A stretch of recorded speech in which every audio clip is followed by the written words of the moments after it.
What's up, Geeksters? It's me, Omar from geeksterlabs.com, and today's movie review is of 10 Cloverfield Lane.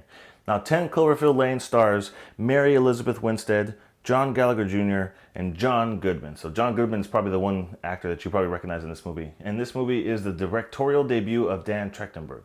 So basically the synopsis of the movie is this. After getting into a car accident, a woman is held in a shelter by two men who claim the outside world is affected by a widespread chemical attack. So guys, this movie was pretty chilling. This is definitely a thriller, suspenseful type of movie. And I'm going to begin the review by saying this. Now, obviously, by the title of this movie, it's called 10 Cloverfield Lane, right? So obviously, this movie has something to do with Cloverfield. And after viewing the movie, I have to say that only about the last 10 minutes of the movie has anything to do with Cloverfield. And while watching it, I was like, this doesn't seem like a Cloverfield movie. But then when I did some research and looked up some information about it, apparently I believe this was either a book or a story or a script that was written that was supposed to be another movie.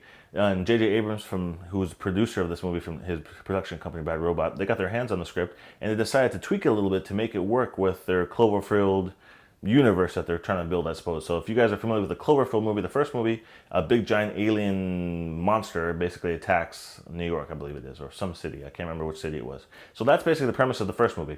So you have aliens, you have sci-fi. Okay, great. So then you have this movie. And if you're expecting a lot of sci-fi and aliens and things like that, you're not going to get that till the very tail end of the third act, okay?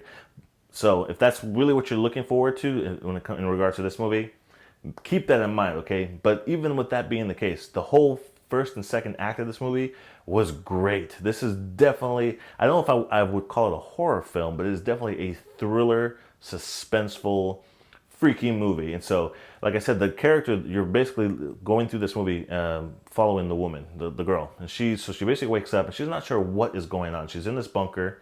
You have John Goodman's character. He seems a little crazy, a little weird. He's one of those doomsday preppers, which is why he has a bunker with all this stuff in it. You have Emmett, the other character. He seems like a nice guy, but at the same time, you're not quite sure where he's coming from. So this whole entire movie, you're really trying to figure out what is going on. What is the truth? Who are these people? Are they really who they say they are? Is what's really happening, or what they say is happening outside, really what is happening?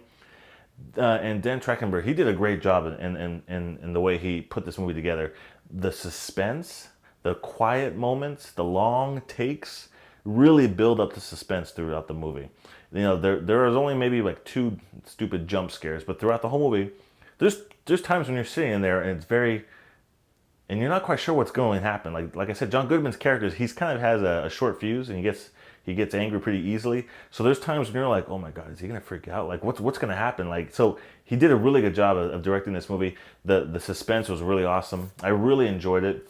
The characters, the chemistry between the characters is really good. John Goodman, obviously, he's a great actor. And I'm not too familiar with these 2 other actors, the one that play the girl and Emmett. But they did a really good job as well. So, but the cinematography was really nice. The pacing of the movie was good. There are a couple slow parts because I mean they're stuck in a bunker and they have to show you like a passing of time is going by. I mean, you kind of gauge that this movie takes place over the course of like maybe a month. That's kind of the vibe I get from it. But the reason why there are those quiet moments is because it has like a subtle buildup. Even the way the music, they don't go over the top with the music to kind of like scare you or to build the suspense, but they actually allow the quiet moments to kind of like that's what kind of freaks you out a little bit. So there's certain parts in the movie where you're like, what's about to happen? Like, this is kind of freaky. So really great job from him, Dan Trachtenberg, and obviously J.J. Abrams, his production company, probably had a big hand in when they produced this movie. So they did a really good job. I was really surprised. But like I said, the one thing I had to say that's kind of a negative about it is that this isn't really a sci-fi movie. The tail end of the movie is a Cloverfield movie. That's about it. You can basically see that they just slapped a thing towards the end of it, which is really cool. The third act of the movie is really awesome. So the sci-fi aspects of it are pretty cool, but it's not throughout the whole movie. So the first half of the movie is like a suspenseful mystery thriller, whodunit almost, if you will. And the very tail end of the movie is the sci-fi alien part of the movie. So I don't want to say too much about that because I don't want to spoil it for you guys, but I just want to let you know if you're really going into this expecting something similar to the first Cloverfield, it's an entirely different movie. Nothing like the first Cloverfield, really, to be quite honest with you. They could have called it anything else. They could have called it something else, and you would never realize, oh, this must be a Cloverfield movie. Like that never crossed my mind while watching it. So anyways, that's all I want to say about that, guys. I really enjoyed it. I really think you guys should check it out if you do like suspenseful thrillers. Horror might be the wrong word to use for it because there's not really crazy horror elements to it. Anyways, I did notice on Rotten Tomatoes it has about a 94% rating right now. I think it's only been reviewed about 16 times. So it'll probably go down a little bit. I would probably rate this movie somewhere between 70 and 80%. Maybe like a 73 is what I would rate this movie. So overall, great experience, good time, fun, thrills, and freakiness going on. So yeah.